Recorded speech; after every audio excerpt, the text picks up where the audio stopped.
തെറ്റായ ഉത്തരങ്ങൾക്ക് 1 മാർക്ക് കുറക്കുന്ന പരീക്ഷയിൽ ആദ്യത്തെ 2 ഉത്തരങ്ങളും തെറ്റിയാൽ ആകെ മാർക്ക് എത്രയായിരിക്കും? -2 അല്ലേ? അടുത്ത ഉത്തരവും തെറ്റാണെങ്കിലോ ആകെ മാർക്ക് -3 ആയിരിക്കുമല്ലോ. ഇത് മറ്റൊരു തരത്തിലും പറയാം. ആദ്യത്തെ 2 ഉത്തരങ്ങൾ തെറ്റിയപ്പോൾ മാർക്ക് -2. അടുത്തതും തെറ്റിയതിനാൽ 1 മാർക്ക് കൂടി കുറക്കണം. അതായത് -2 കുറക്കണം 1. അപ്പോൾ -2 കുറക്കണം 1 സമം -3 ആണെന്ന് കാണാമല്ലോ.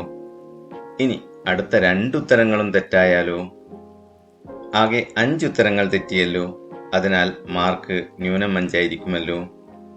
മറ്റൊരു വിധത്തിൽ നോക്കിയാൽ -3 നിന്ന് വീണ്ടും 2 കുറഞ്ഞു. അഥവാ -3 കുറക്കണം 2.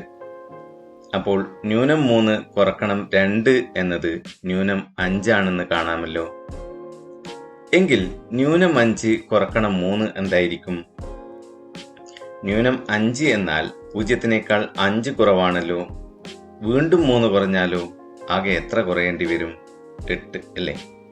അതായത് -5 കുറക്കണം 3 സമം -5 + 3 അഥവാ -8 എന്ന് കാണാം.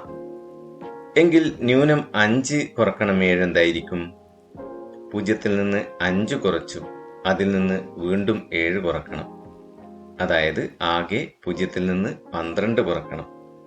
അപ്പോൾ ഇതിനെ -5 + 7 അഥവാ -12 എന്നെഴുതാമല്ലോ. പൊതുവെ പറഞ്ഞാൽ ഒരു അതിസംഖ്യയുടെ ന്യൂനത്തിൽ നിന്ന് മറ്റൊരു അതിസംഖ്യ കുറച്ചാൽ ഈ അതിസംഖ്യകളുടെ തുകയുടെ ന്യൂനം കിട്ടും.